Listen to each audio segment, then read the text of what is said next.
Rhyme Stew by Roald Dahl. The Tortoise and the Hare. The tortoise long ago had learned, so far as eating was concerned, that nothing in the world could match old Mr. Roach's cabbage patch. Potatoes, lettuce, cabbage, peas could all be had with perfect ease, provided you had first checked out that Mr. Roach was not about.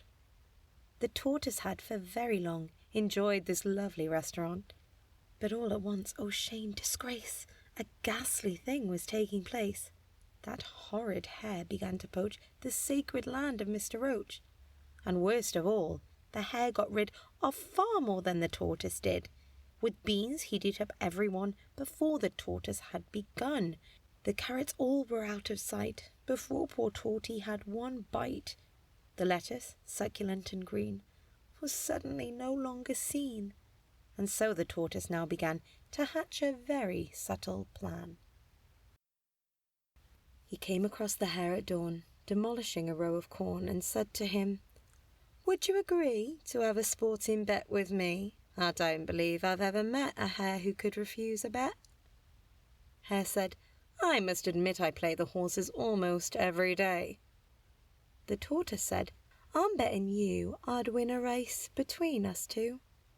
"You're round the twist," the hare cried out. "You're Bonkersville. You're up the spout. Why, I could run to Ecuador before you'd even crossed the floor. I'd run from here to Cowdenbeath before you'd even brushed your teeth. I'd run to Poole and Beachy Head before you're hardly out of bed. Don't talk to me of how to run. A hare can outpace anyone." The tortoise said, "Although you're fast, I'm betting you'll come in last. And by the way, you might recall, pride always comes before a fall." The hare was so convulsed with scorn, he nearly choked upon his corn. He gagged and coughed, but when he spake, he cried, "You're on! So what's the stake?" The tortoise, after saying, "Well," produced from underneath his shell a pen, a contract, and a seal, and then began to read the deal. "If I do lose, I hereby swear that I will never more go near or take the tiniest of nibbles from Mr. Roach's vegetables."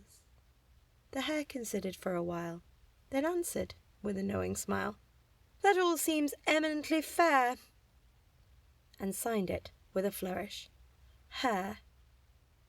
The hare was later heard to say quite loudly, in a scornful way, "Well, Torty, when this race is run, when you have lost and I have won, I don't know where you'll go to dine. But that is no concern of mine."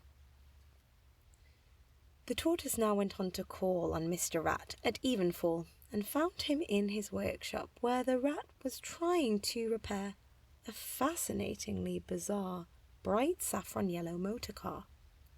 The rat was famous everywhere as being a brilliant engineer, but just like all the Ratty clan, he was a crafty businessman, and well nigh guaranteed to rob his customers on every job. "Hello, old rat," the tortoise cries, regarding him through scaly eyes. "I've come along tonight to ask about a highly secret task." Rat, slowly putting down his spanner, assumed a sympathetic manner. "My dear old Torty," he declared, "now if you want your car repaired—" No, the tortoise cried, "you're wrong. Now here's the burden of my song." He then explained with skill and flair the details of his bet with Hare. The rat said, "Oh, I do believe there's something fishy up your sleeve. It's obvious if the race was fair, you'd have no chance against the hare. In fact, however much you cheat, you never beat that speedy hare. You are a dope to think you have the slightest hope." The tortoise said, "There is, O rat, more ways than one to skin a cat."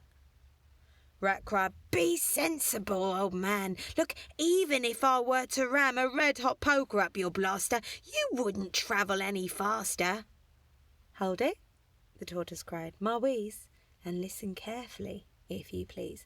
My brilliant, wonderful idea is that you build for me right here a little four-wheeled motor car that travels fast and very far, which you can screw beneath my shell, in such a way no man can tell, not even bright-eyed Mr. Hare, that I've got anything down there.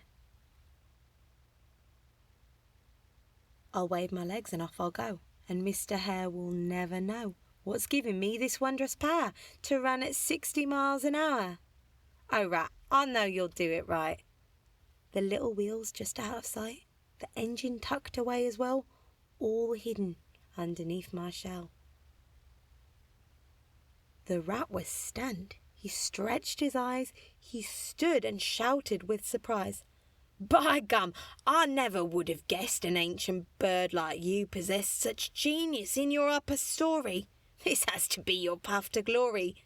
I'll do the job this very night, provided that the price is right.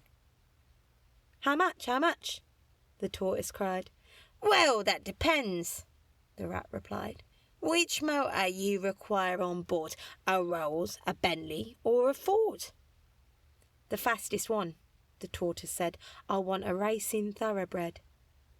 The deal was struck, arrangements made, and willingly the Tortoise paid. As soon as Rat was all alone, he tiptoed to the telephone and asked to speak to Mr. Hare, and said, Hello, it's Rat here. The Hare said, Hello, Rat, what's new, and how are things tonight with you? Rat answered, Would you pay a lot to hear about an evil plot? Would you, for instance, give your shirt to know who's going to do you dirt? There was a silence on the line. Then Hare cried, Who's the rotten swine? Come on now, Ratty, tell me true. You know I'd do the same for you. The Rat said, very soft and sly, Now go, old man. Goodbye, goodbye. Wait, cried Hare. Don't go away. How much do you want? I'll pay. And so once more old Ratty made a very advantageous trade, and after he had got his fee, he told of Torty's villainy.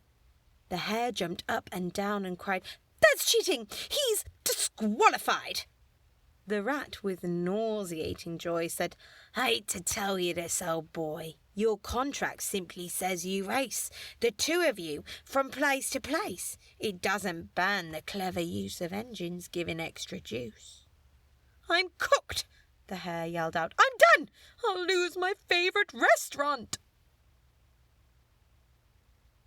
The Rat said, slimier than ever, Are you forgetting rats are clever?